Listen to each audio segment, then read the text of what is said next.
The first thing I noticed when I stepped onto the stage in the community hall was the way the ceiling fans churned the hot evening air into a slow, patient churn that sounded like someone counting.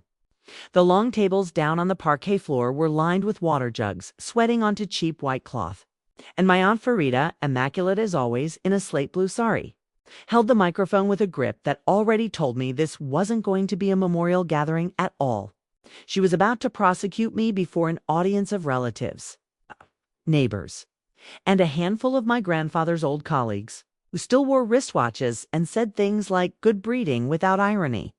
A wreath leaned against the lectern, jasmine already browning at the edges, and the projector threw a looping slideshow of my grandfather's life onto a screen where a paint blister in the shape of a comma floated at his left shoulder in every frame.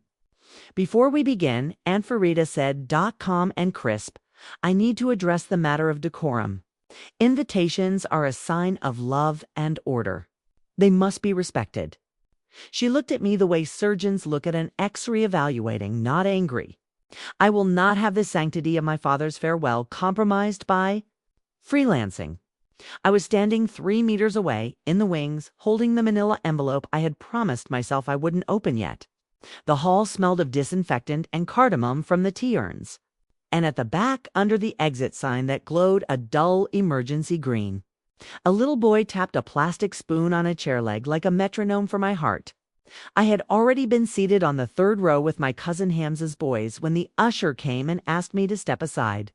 Your aunt asked for a word, he whispered, eyes sliding between me and the envelope like he could sense that anyone carrying an envelope at a funeral was either trouble or comfort. He couldn't know how closely the two were braided. I know what this looks like, I said to the hall at large, though I hadn't yet said anything into the mic. But what's being implied is not true. And I won't shout. I'll use process and receipts. The projector clicked to a black frame, then resumed a photo of my grandfather holding a lantern on a terrace in 1978. He looked taller in the picture than in life. On the front row, the executor, Rehan, shifted his weight and crossed one leg over the other, the movement of a man who only ever sits where he can see both doors. My grandfather's lawyer, lawyer, technically Mr. Qureshi, sat beside him, his leather folder on his knees. He met my eyes for a moment and gave the smallest nod, the kind one gives a colleague moments before a fire drill. The stakes were already pulsing in the room like a second sound system under the fan's inheritance. Yes, but also a reputation I had built over a decade as the person in my family who could untangle bureaucratic snarls and fix other people's digital disasters without making them feel stupid. My aunt controlled the social weather. I controlled the systems. Tonight, both of those climates were colliding over the same stage. In the next minutes, you'll see how an invitation becomes a precedent, how a rumor becomes a clause, and how a woman who raised me to send thank you notes by hand tried to draft me out of my family with a script that was brittle the moment it touched the air, near the mic stand on the lip of the stage. Someone had left a single place card, folded white stock with calligraphy, that said reserve family. It was the first object out of place, a small flag that would matter later. In the 4th row, a woman I didn't know, maybe a neighbor from my grandfather's morning walking circle, dabbed her eyes and narrowed them at me in the same motion. At the back, a man in a uniform from the community hall staff craned his neck for the drama he sensed coming, ready to be a witness in a story he'd tell later about how the family at the Jasmine funeral had some business with a will. Micro Mystery 1, the place card. Micro Mystery 2, the envelope. Both were simple, domestic things. Sometimes the smallest objects anchor the largest storms. Aunt Farida signaled for the mic to be cut but didn't hand it back. I'll be brief, she said, and smiled the way one does before a toast. Last night I discovered a list of invitees for today. My niece, she tilted her head toward me, took it upon herself to send additional invitations. To people who might have found this too intimate. She compromised the guest list I sent the funeral director. If anyone is here because they received a duplicate or unusual message, know that it was not sanctioned. The word sanctioned was planted like a spike in the middle of the room. My fingers tightened on the envelope. I thought about how on Friday, the funeral director, a man named Yusef with a soft voice and strong shoulders, had asked me to confirm the spellings on the program because I had delivered the death certificate. In person, when my aunt was at the hairdresser's, I thought about the spreadsheet I had rebuilt at 2 in the morning, because the original list my aunts had no phone numbers on it, only names that assumed an unbroken memory of who was who. I thought about the way the aircon had hummed in the mortuary office while Yosef and I aligned the last dot over the I of my grandfather's name, a strange, quiet piece at a plastic table under fluorescent light. I thought about how the funeral director had called me Beta and said, "We'll do this right." I stepped forward. "Aunt," I said, "may I speak?" "I don't know," she said, though it was performative. She always knew. "Can you?" The hall enjoyed that. I walked to the mic slowly, and with every step the acoustics changed. The fans got louder, then softer. The carpet on the steps rasped under my heels. Light from the projector warmed my left shoulder. Texture is a map. You feel where you are before you declare it. I placed the envelope flat on the lectern and slid the flap open with my thumb. The gum gave way with a kiss sound that made the first row lean in. "I did send invitations," I said.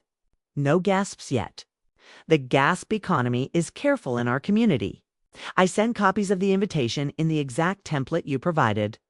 To a subset of names on the old walking group list Baba kept in his Samsung. It was unauthorized, my aunt said, and disrespectful. I checked with Yusuf. I said, "The funeral director?" He said the hall has capacity for 200. Your list had 112. The walking group added 21 people who walked with him for 10 years and bring tea when someone is ill. I did not add a single journalist, donor, chairman, or anyone you might call PR. Somewhere behind me, a chair leg squealed. Mr. Qureshi's pen clicked, then clicked again. I lifted the invitation list, printed, annotated in blue, timestamps of when each message was sent, delivery confirmations, and one line in the margin: "Call Nazia Re, wheelchair access ramp." Nazia, my neighbor, had asked on behalf of her aunt who came that day in a floral shawl and sat on the aisle. There are kinds of respect that require ramps, not speeches.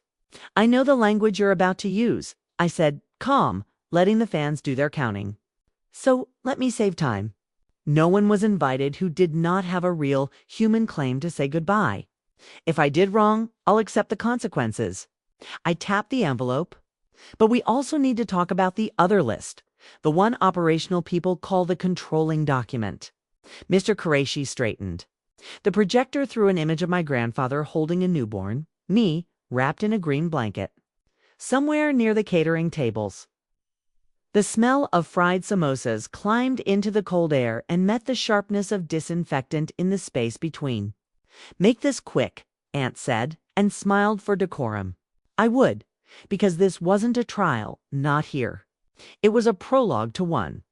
The hall made its small collective adjustments, the way people lean forward or backward, to align themselves with power even when the stage hasn't shifted. On the left, the bank manager, Ms. D'Souza, who had come at my text last night because she had known my grandfather for 30 years, moved her handbag from her lap to the floor, the way one does when both hands might be needed soon. Hamza, my cousin, stared at his thumbs. Rihan closed his eyes for a moment as if listening for a train timetabled for now. There is a phrase my aunt used when I was 10 that lodged like a seed in the soft wood of me. Some people are family, and some are family adjacent. She had said it when my grandfather gave me his old fountain pen, the one with the scratchy nib that I secretly preferred to all the clickable modern pens at school. I had accepted the pen with both hands and then spent an hour boiling the nib to clean it because my grandfather liked clean instruments and told me the only difference between a signature and a scribble is intention. Now, people watched my mouth like they were waiting for a weather report. When I finished the invitations, I said, "I found a document in my grandfather's study that changed the order of things." I slid out the first page, a copy of the Trust Instrument Amendment dated 6 months ago. Signed, notarized, witnessed, recorded with a registrar, and then returned with a stamp that redacted his national bit number but left the stamp's crisp date like a seal in the nearly invisible blue. This ant is the controlling document. I verified it last night with Mr. Qureshi and the registrar's office. I logged the verification call. I obtained certified copies, and because I am not reckless, I asked that the bank place a temporary precautionary hold on any non-routine transfers from accounts associated with the trust pending a public reading. That hold expires in 72 hours or upon a countersigned instruction from the executor and counsel after the will is read. It is compliant with the directive in Clause 7C of the amendment, which authorizes a successor trustee to implement intermediate protective measures to prevent misappropriation or premature distribution. I have not usurped. I have complied. The projector clicked. A photo of my aunt and me at a dinner where we had both worn red. The hall issued a sound that might have been a swallow collective. Aunt laughed once, a single expelled breath that hit the mic like a pop. "You see," she said to the room, "this is exactly what I mean. She thinks she's an officer. She thinks forms make a family." Her eyes found mine with a precision that had been polished over years. "Seems I'm not family." The line landed like a hand across my cheek, even though I knew it was rehearsed, even though I had heard it once before in private. I did not respond. There are lines you don't give oxygen to because they feed themselves in the echo. I folded the page back into the envelope. We weren't going to resolve anything here on a stage that smelled like disinfectant and fried dough and old paint. But I had planted the first stake in a line that would not move. The trust existed. The clause existed. The bank hold existed. The will would be read tomorrow. The process was alive, and I would walk inside it like a hallway lit at intervals you could trust. The speeches began again, clipped and tender and uneven, as speeches at funerals are. I returned to my seat and watched a petal fall from the wreath and land on the corner of the place card that said Reserve Family. Hey! And I did not touch it. My phone, face down in my bag, hummed once a message I had set to arrive precisely now from the registrar's office, with the subject line, Verification Trust Amendment, time stamp and seal. A breadcrumb with a time and a place so clean even people who don't love receipts would be moved by the geometry of it.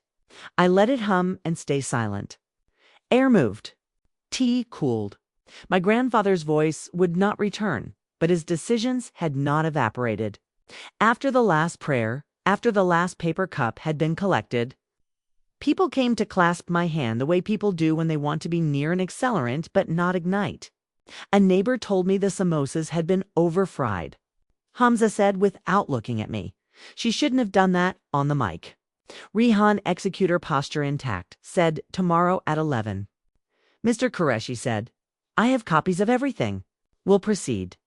Ms. D'Souza said, "I've noted the hold. It's a 3-day freeze code, reversible upon counter signature.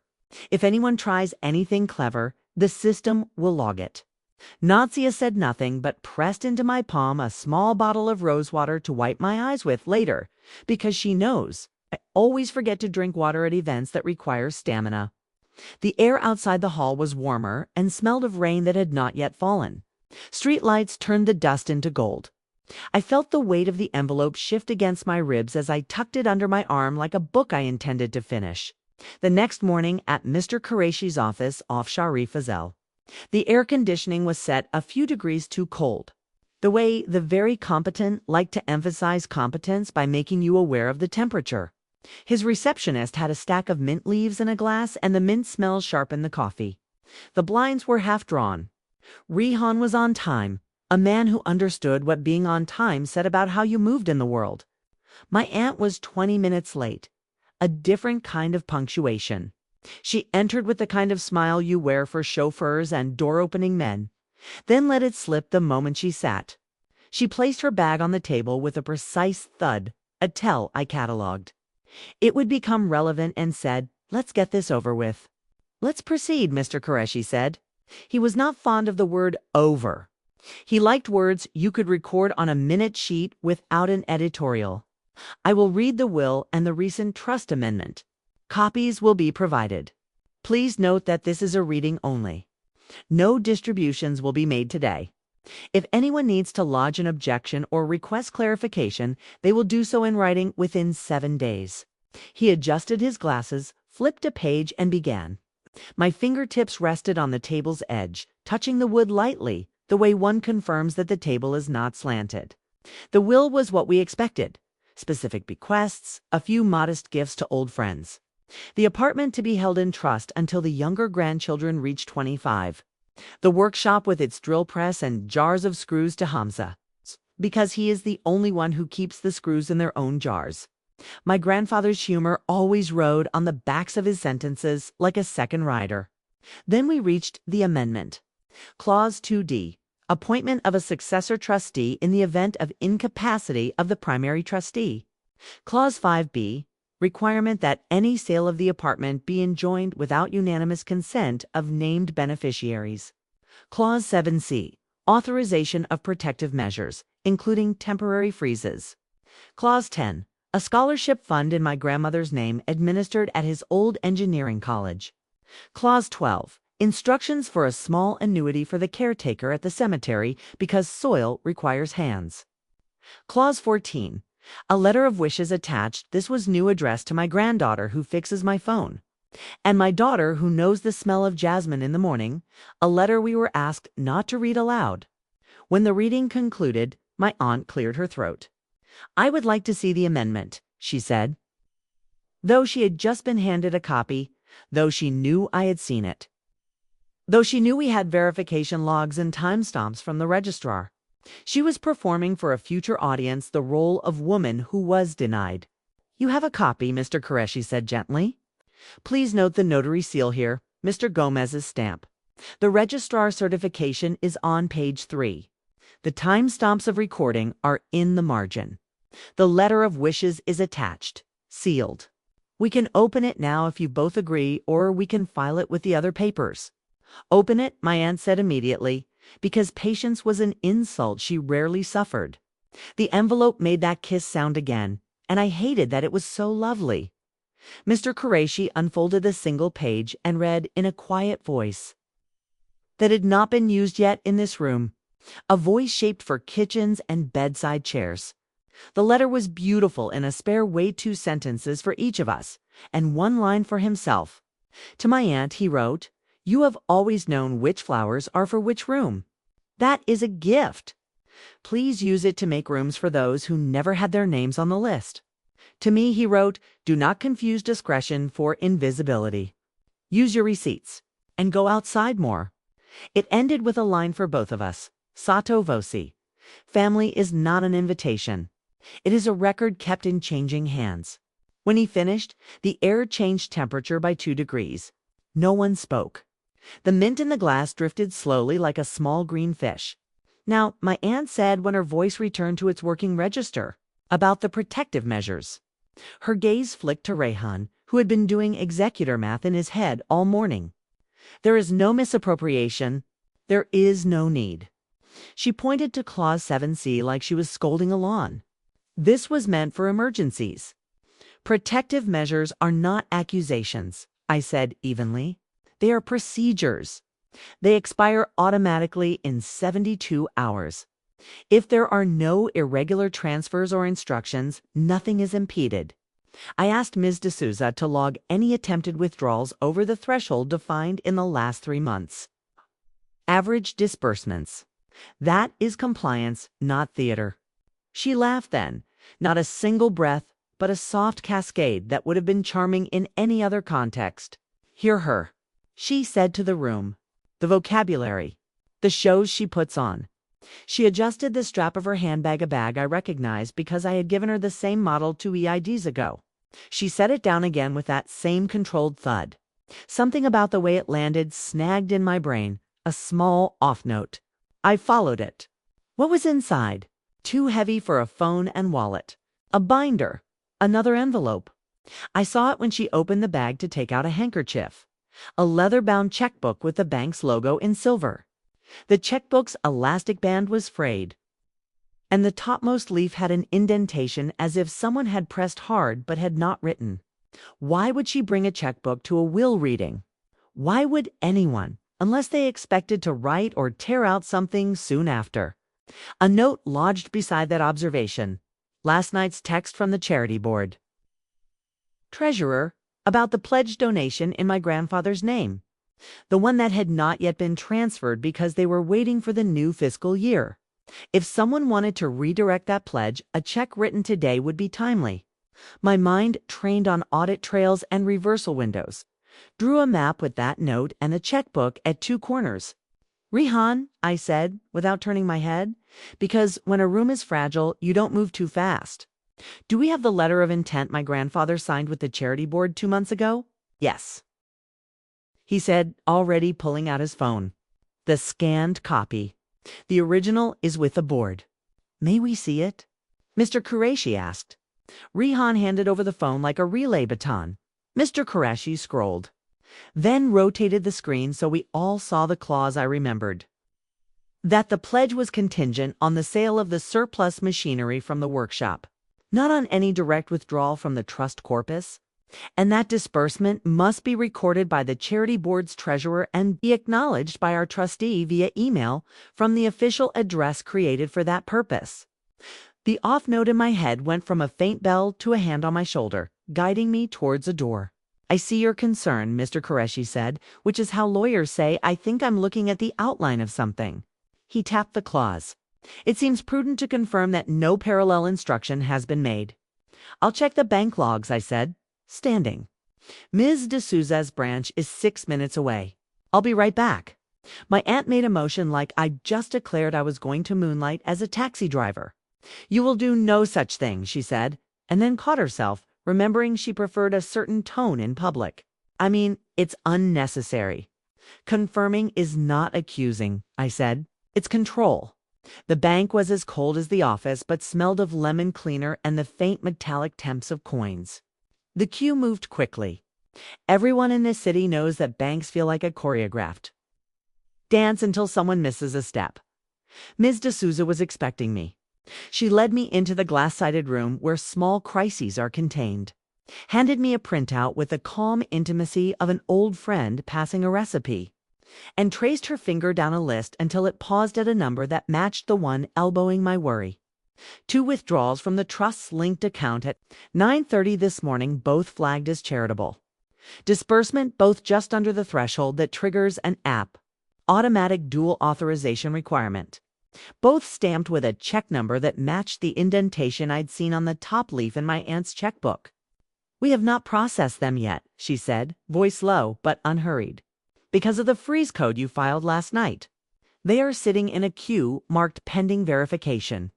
If you hadn't done that, they would have sailed through. Please maintain the hold, I said. We'll send the countersigned instruction after the board confirms their letter of intent conditions are met. The pledge will be honored precisely as written. No more, no less. Of course, she said. I've already logged the alerts. And I'll add a manual note to the file. She wrote pending compliance with Loy Clause 3.1. Trustee countersignature required. The printer spit out a receipt of the hold maintenance with a timestamp and a little heat-warped smell. Someone on the other side of the glass laughed too loudly. I could see their hands making circles, as if describing a large fruit. When I returned, I sat, placed the bank log on the table, and aligned its edge with the corner of the leather folder. 2 checks, I said. Both flagged charitable disbursement. Both this morning. Both under the threshold. Aunt laughed, surprised, as if the punchline had turned on her. You've made me the villain, she said. In my own father's office. No, I said softly. You did. I'm just recording the scene. I slid the bank log forward. We will honor the pledge exactly according to the letter of intent. Not through your checkbook. Through the sale of the surplus machinery, documented, recorded. Transferred to the foundation via their official channel. Acknowledged by the trustees, email this one and the treasurer's receipt. I tapped the trustee email address printed at the bottom of the letter of intent. An address I had set up a month ago because my grandfather had insisted on one email for each role. He called it respecting the folders. This reduces your risk, Aunt. It protects all of us. I don't need protection, she said. Then accept it as a discipline, I said, and saw the flinch, small but present. Because she liked the word discipline only when she was the one teaching it. The next days were made of meetings, emails, documents that had to be filed, served, executed, notarized, recorded. I kept a ledger in a plain notebook with a red elastic band. Every line had a time, a subject. A. Verb, reversed, rescinded, revoked, voided, filed, served, executed, notarized, recorded, transferred, frozen, audited, redacted, timestamped, certified, witnessed, countersigned, escalated, cited, complied, indemnified. You? Make a life out of verbs. I made a shield. I met with the charity board in a conference room that smelled of old wood and printer ink. The treasurer, a woman named Sita, with eyes like she understood families down to the planks, nodded when I showed her the clause. We prefer it this way, she said. We've been burned by enthusiastic relatives before. I met with the registrar's clerk, who stamped copies of the trust amendment again. Not because the stamp made it more real, but because everyone sleeps better when the last stamp is still warm. He wrote the case number in the margin with a pen that scratched like my grandfather's old pen. I met with Yusuf at the funeral director's office, returning the leftover programs so he could recycle the cardstock in the next batch because waste makes me itch. He gave me the sign-in sheet from the funeral, and I logged it as an attendance record in the file. I would later use it to send thank you notes, my grandfather's ghost approving at my shoulder. I called the bank and obtained wire confirmation IDs for the transfer of funds from the machinery sale to the charity account. The numbers looked like tiny passwords, and I wrote them in the ledger with a flourish. I allowed myself because my grandfather had always made me practice my handwriting when it mattered. I took screenshots of the trustee email sent to the charity treasurer and of her acknowledgement, redacted account numbers before sharing with the family group chat, and placed paper copies in the folder. I set up an audit trail using a simple system of bound pages and adhesive flags because software fails, and paper witnesses. I documented the reversals of the 2 checks my aunt had tried to push through. The reversal emails from the bank were dry, but there was grace in their dryness. During this run of days, I saw Hamza differently. He came to the workshop to help catalog the machinery for the sale, and I watched the way he closed jars of screws like they mattered, lining them on the shelf according to size instead of tossing them into a box because we were tired. He didn't talk about the things men in our family usually talk about when they are in rooms with tools. He asked me how much of the ledger I planned to show the younger cousins one day. Enough, I said. Not the parts that are only humiliations. The parts that show procedure. At night, when the city finally cooled and the light through the curtains went grainy, I sat with the letter of wishes and traced the indent of my grandfather's signature under the paper with my nail.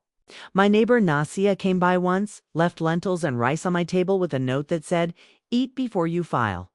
The building's generator coughed to life, making the floor hum. I slept with the envelope under my pillow once. Not for safety, but because I wanted to be just once sentimental about a document. We extended the net. The HOA president, a man who enjoyed feeling important about gate codes, tried to complain about the charity's pickup truck blocking the driveway during the machinery removal. I emailed him the permit we had obtained from the city that morning, and CC'd the constable who had watched the loading from the curb. "Complaint rescinded," he wrote in the chain, and I filed that too. The college's development office wanted to rush a press release about the scholarship fund. I drafted a statement for them that spoke only in verbs and numbers, no adjectives, and insisted that any announcement would be made after the first disbursement was recorded, not before. They were surprised. They complied.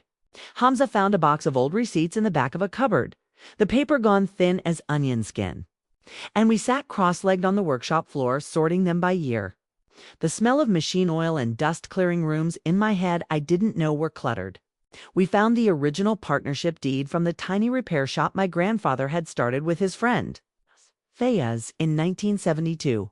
I scanned it, recorded it, filed it under Family History Legal, and wrote a note to myself to call Fayez's daughter next week to return an old photo of her father we found stuck between 2 pages.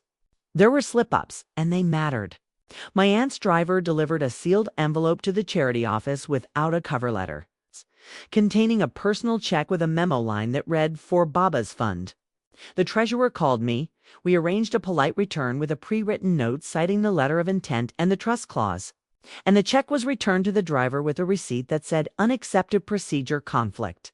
My aunt called me that night and said on the phone, "You're performing." And I said, "Yes, a procedure. It's a good show." And we sat a minute in that half piece of mutual clarity. I used more tools than I thought I'd need. I installed a simple cam on the workshop entrance during the machinery sale days that recorded chain of custody footage. It wasn't suspicion. It was memory. When a neighbor raised his eyebrows at the camera, I said, "People behave better when watched," and he shrugged, said, "Don't we all?" and asked if he could have a broken drill for parts, and I said yes, according to the list, according to the receipt. All the while, my aunt did what she does. She ran the social side like a command center. She called donors. She organized memorial teas. She booked a rooftop restaurant for a private family truce that wasn't a truce at all, but a staging ground. She used phrases like optics and legacy and positioning. She wore a soft shawl that made everyone want to touch her shoulder. She was very good at this, and I admired it the way you admire the timing of a dancer, even if you don't like the music. At the rooftop restaurant, the city stretched out like metal under sun. The August light turning bottles on other tables into stained glass. The tablecloth had a texture like a good shirt. Fans moved the air, and the smell of grilled fish and lemon oil climbed up from the kitchen staircase. The family sat with our backs to the railing and our faces to each other. A public stage masquerading as private. Aunt had chosen it because she understood that altitude gives a conversation a feeling of inevitability. She started, "You've made all this very unpleasant," she said. "I will say it plainly. I do not think you are a good influence on this family." "Influence is a PR word," I said. "We are not a brand. We are a ledger." She smiled. "You think that's a compliment?" "It is," I said. "If the ledger is clean." She placed her hand on the table, palm down, and left it there like an oath. "You embarrassed me at the funeral." "You shamed me at the funeral," I said quietly, and the word shamed was like striking flint. Sparks brief, then smell. In front of my grandfather's friends and the caretaker who will tend his grave. "You did not have to do that. You shouldn't have touched the invitations." "I used the same template," I said. "I invited people who sat with him when he had sciatica. You set the guest list to control the conversation. I widened it to contain the grief." "Always the words," she said. "You hide behind them." "I stand on them," I said. "They hold." The waiter uncorked a bottle. The soft pop sounded like a punctuation mark in the middle of someone else's argument. Hamza cleared his throat, then did not speak. Rihan watched the city like it might pronounce a verdict if he listened hard enough. The tablecloth was cool under my fingers. I decided to press an advantage gently. "The pledge will be announced next week," I said. "After the first transfer is recorded. The scholarship fund has a structure. The caretaker's annuity is set up. The apartment sale is enjoined without unanimous consent. The workshop is transferred to the trust's custody until Hamza's youngest reaches 25. These are not my preferences. They are Baba's I'm implementing." "You are enjoying it," she said, and it landed the way she meant, accusation of pleasure. I looked at the city until the outlines blurred, then came back into the table. "I am not enjoying anything," I said. "I am respecting him. The only thing I like about this work is how it makes the room honest. You tried to move money this morning as if momentum were discretion. It isn't." Her mouth did a small, involuntary loss of tension on the left side. The kind of thing you only see if you've watched someone through 30 holiday dinners and know when they're holding the knife too tight. Then she did something that earned my respect forever. She said nothing. She took a sip of water, set the glass down, and folded her napkin with the precision of someone filing a paper. The city breathed. When the public reading of the trust was held at the community hall a week later, with more chairs, fewer flowers, Better Tea wore a simple white kurta and a thin gold chain that had been my grandmother's. I placed the ledger in my bag. The hall smelled the same, less jasmine, more dust. The fans kept counting. People came with expectations hanging off them like laundry on a windy day. My aunt arrived on time, a controlled gesture. She nodded to me. I nodded back. We began. Rihan opened with a welcome that was the formal opposite of my aunt's earlier mic performance. He thanked the caretaker, the funeral director, the registrar's office, the charity board, the bank. He mentioned process without apology. He asked for civility, and the room, liking the word, complied. My aunt asked to speak first, and I sat very still, because this was the room where status changes state. She walked to the mic, held it gently, and said, "I love my father." She looked at the first 3 rows, anchoring connection with names in her head, and said, "I made mistakes." The hall leaned half an inch. Grief makes you reach for control. I reached too far. I apologize. She didn't look at me when she said it, which was also a choice. But I accepted it because we don't need a camera on every olive branch. We will follow his instructions. She stepped back. It was a good speech. It closed a door. Then it was my turn. I walked without handling my envelope because the day didn't require paper on display. I spoke for exactly 3 minutes. I said our grandfather wrote down what he wanted. We are going to do it. I won't shout. I'll use process and receipts. I listed the verbs for the room like a prayer. Reversed, rescinded, revoked, voided, filed, served, executed, notarized, recorded, transferred, frozen, audited, redacted, timestamped, certified, witnessed, countersigned, escalated, cited, complied, enjoined, indemnified. I explained the audit trail for the pledge. I named the checks that had been reversed without saying who wrote them. I thanked the board for insisting on the letter of intent. I thanked the bank for the freeze window. I thanked the neighbor who reminded me to ask about the ramp. I ended with my grandfather's line, "Family is not an invitation. It is a record kept in changing hands." The fans kept time. A man in the 3rd row, my grandfather's old colleague with the wristwatch, stood briefly to say good and sat. That was our stamp. After, people drifted again, and this time the word that traveled among them was not shame, but relief. Papers were countersigned. The caretaker's annuity was executed. The scholarship fund's first transfer was acknowledged by the treasurer in an email whose subject line was Re-E. Disbursement 1/12 Amin. The workshop smelled of oil and lemon because Hamza had decided to clean the benches like it mattered. We were leaving when my aunt touched my arm. Her fingers were cool, a surprise. When I said, "Seems I'm not family," she said, softly enough that only the microphone would have heard if it had been on, "I was rehearsing a kind of pain." She looked at the water jugs sweating onto the tablecloths. "I don't want to say it again." "You won't," Eli said, because it wasn't true even then. "Maybe," she said. "Maybe it was my worst self." "You are relentless." "I am," I said. "It's my only gift." "It's not," she said, and smiled. "A real one, the kind she had once used to coax me into a dance at a cousin's wedding. You also bring fruit when people are sick." "I do," I said. "Bring me some," she said. "Mangoes. I'll make room for people who never had their names on the list." She was quoting him without announcing it, and I let the grace of that land like a small bird on the table. The next weeks had ripples you could count. The charity board sent a note to their mailing list describing the scholarship fund without adjectives. And donors who like adjectives learned to like numbers. The HOA updated its policy on driveway access for charitable pickups. Nothing dramatic, just a clause with better verbs. The bank created a template for temporary protective freezes linked to estate proceedings. A thing they should always have had but didn't. Now they did. The registrar's office added a reminder on their counter about notarizing amendments with witnesses not related to the testator. Small sign, big ripple. A cousin who had always been bad at email asked me to teach him how to structure a professional message, and I wrote him a script, the kind you can grow into. A young woman from the charity's admin team sent me a screenshot of their new audit trail setup and wrote, "Is this overkill?" And I wrote back, "No, it's respect." On a Sunday morning, my neighbor Natsia knocked and handed me a small potted jasmine. "For your window," she said. "So you remember to go outside more."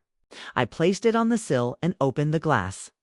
The air smelled like the city after rain, which is to say, metallic, hopeful, a little like electricity. Later that day, I found my grandfather's fountain pen at the bottom of a drawer, where it had been lodged under a bundle of rubber bands, like a ship under a pier. I boiled water, cleaned the nib, refilled the cartridge with ink the color of a bruise, and wrote in the ledger, "Final disbursement recorded." Then I wrote a letter to my aunt in my best handwriting saying, "Sunday afternoon, mangoes. I'll bring fruit." I folded it, sealed it, and walked it down the stairs to the mailbox because some messages should feel the air on their paper. The heat of the afternoon eased. The jasmine on my windowsill released a little more perfume. I felt the room resized to fit a new shape, smaller, cleaner, open at the edges. I made tea, squeezed the lemon just enough. I thought about the place card at the funeral that said reserved family, and how I had wanted to take it, tuck it in the ledger as a souvenir of a line we didn't let become a law. I left it where it had been in my mind instead, because memory, like a ledger, does not need every ticket stub to tell the truth. And because I knew it mattered to say it once more, at the right moment, with the right meaning. I whispered it to the jasmine as if it were a witness. "Seems I'm not family." Then I let the sentence keep walking until it reached its ending and turned into a different thing, kept in changing hands. If this story helped you breathe easier about using process instead of panic, share it with someone who needs the map. If you want more stories like this, dignified, receipt-backed justice, follow and pass it on.